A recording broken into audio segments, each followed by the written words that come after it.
Welcome friends, electronics income idea channel पे आप लोगों का फिर से स्वागत है। आज ये देखिए सिग्नोफ्लेक्स EV12 एम्पियर का चार्जर आया हुआ है। ये काफ़ी पुराना चार्जर है। ठीक है, इसमें कल रात को लाइटिंग हुआ था, उसके बाद ये सेट पूरा डेट हो गया है। बैटरी सिग्नल इसमें बराबर आ रहा है, लेकिन मेन लाइन पे ये काम नहीं कर रहा है। तो चलिए इसको ओपन कर लेते हैं, फिर देख लेते हैं इसमें क्या प्रॉब्लम है। इसमें दो फ्यूज़ लगा हुआ है, एक AC में और एक DC में। फ्यूज़ तो बराबर है। चलिए इसको पूरा ओपन कर लेते हैं, कैबिनेट से इसको अलग कर लेते हैं।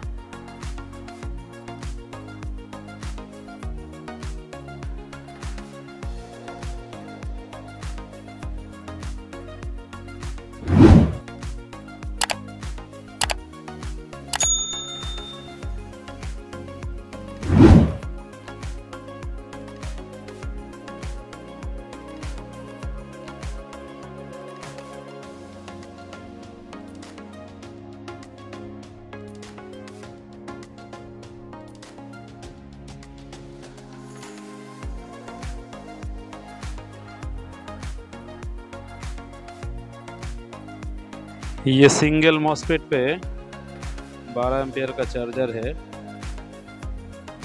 बैटरी को बहुत बढ़िया से चार्ज कर लेता है ये। पहले देखिए इसका इनपुट, ये इसका ब्रिज रेक्टिफायर है। ब्रिज रेक्टिफायर सही दिखा रहा है। फिर इसका ऐसे भी सही है। ये इसका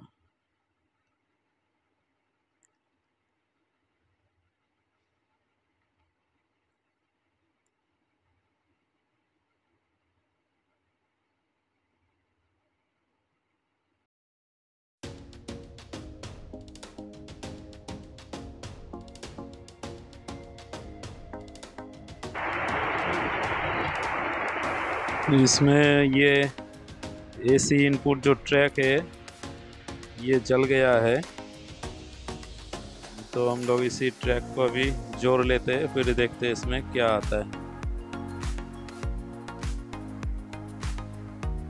इस ब्रिज रेक्टिफायर में इसका इनपुट ही नहीं हो रहा है, क्योंकि ये ट्रैक जला हुआ है। हमने इसको जोड़ दिया। जोड़ने के बाद जैसे मेन लाइन पे देते तो सीरीज हाई दिखा दे रहा है। तो इसका मतलब इसका पावर सेक्शन में प्रॉब्लम है, या मॉसफेट इसका शॉर्ट हो चुका है। तो चलिए इसका मॉसफेट को अभी निकाल लेते हैं। पहले मॉसफेट को चेक कर लेते हैं एक बार क्या है।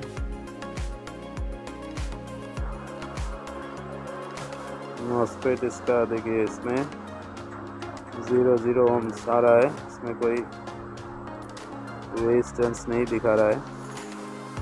इसका ये मतलब इसका मॉसफेट ही शॉर्ट हो चुका है। इसको हम लोग अभी निकाल लेते हैं।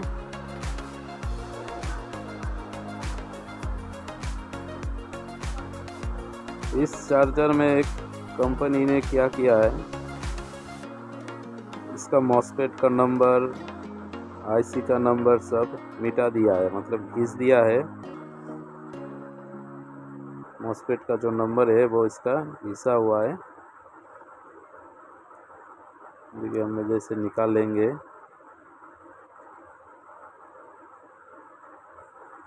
इसी कंपनी का भी 16 एम्पेयर का भी चार्जर आता है। देखिए नंबर इसका एकदम पूरा घिसा हुआ है। इसका IC का नंबर भी घिसा हुआ है।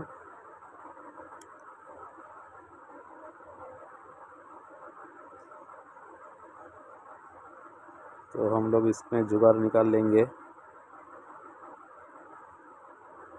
इसका जो IC है वो UC3843 नंबर का है।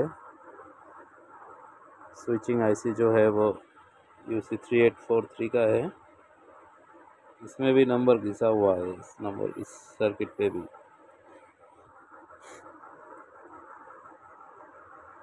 तो इसके बदले में हम लोग ये वाला मॉस्फेट लगा रहे हैं 47N60 C3। ये इसमें बढ़िया चल जाएगा। इसके साथ इसका और एक फॉल्ट भी निकल के आया है।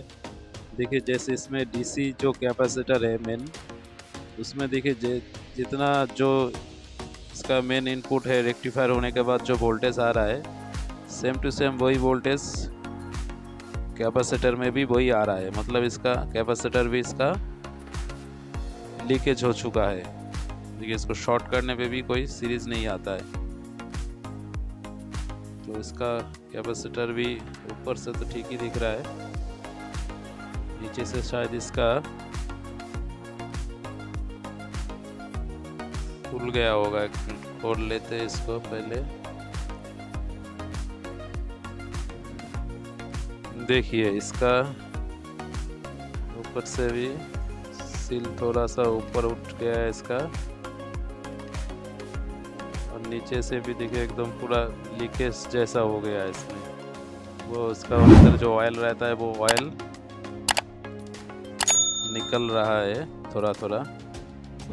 तो इसका कैपेसिटर और मॉस्फेट दोनों ही शॉर्ट हो चुका है। इस फिल्टर को चेंज कर लेंगे। होने का रीज़न ही कैपेसिटर खराब होने के बाद ही 400 वोल्ट का कैपेसिटर है, ये शॉर्ट हो गया होगा।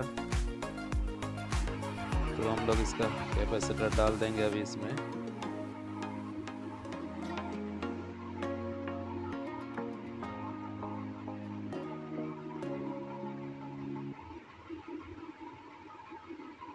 नेगेटिव पॉजिटिव देख के लगाएंगे।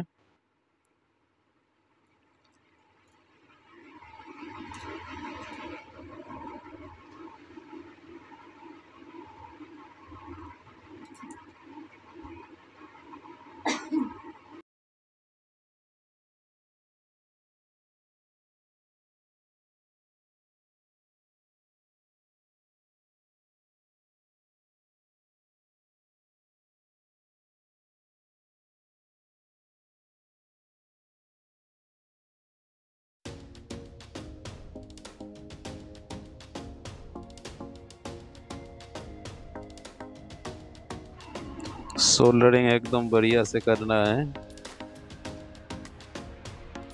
ड्राई सोल्डर ना रहे।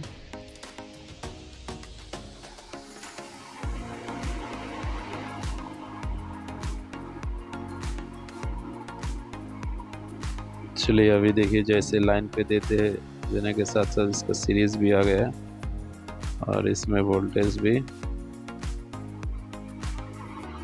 सही आ रहा है। अभी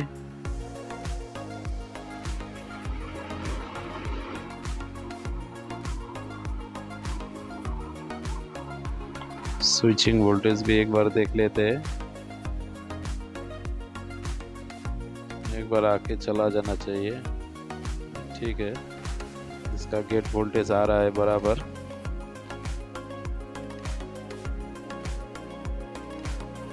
पहले कैपेसिटर चार्ज होने के बाद डिस्चार्ज ही नहीं हो रहा था, मतलब इसमें वोल्टेज स्टोर करके नहीं रख पा रहा था। अभी इसका मॉस्फेट हम लोग लगा लेंगे इसमें।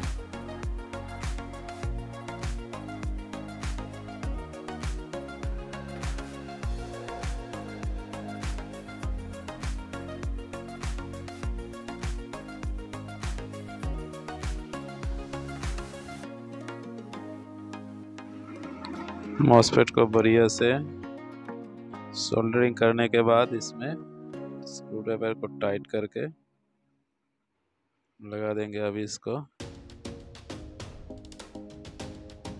सोल्डरिंग भी कर लेंगे। सोल्डरिंग करने के बाद हर एक जगह पे पेट्रोल से नहीं तो थिनर से ज़रूर साफ कर लीजिएगा।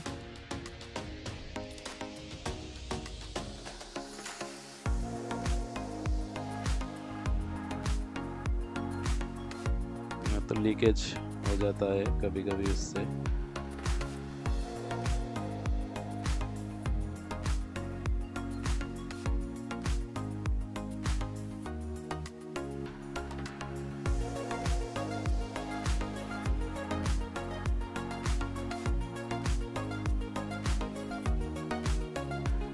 अभी इसमें लाइन दे के देख लेते हैं।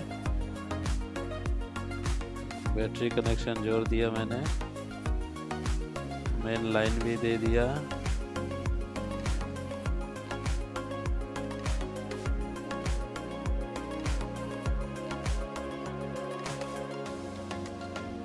देखिए इसका स्टार्टिंग जब होता है तब ये सीरीज थोड़ा सा हाई होके फिर बंद हो जाता है, पंखा घूम के फिर बंद हो जाता है।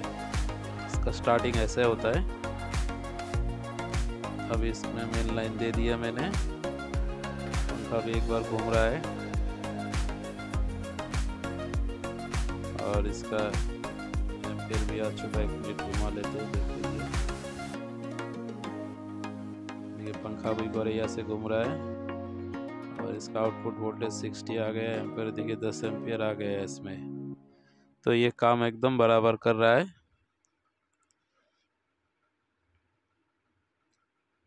एकदम सही तरीके से काम कर रहा है।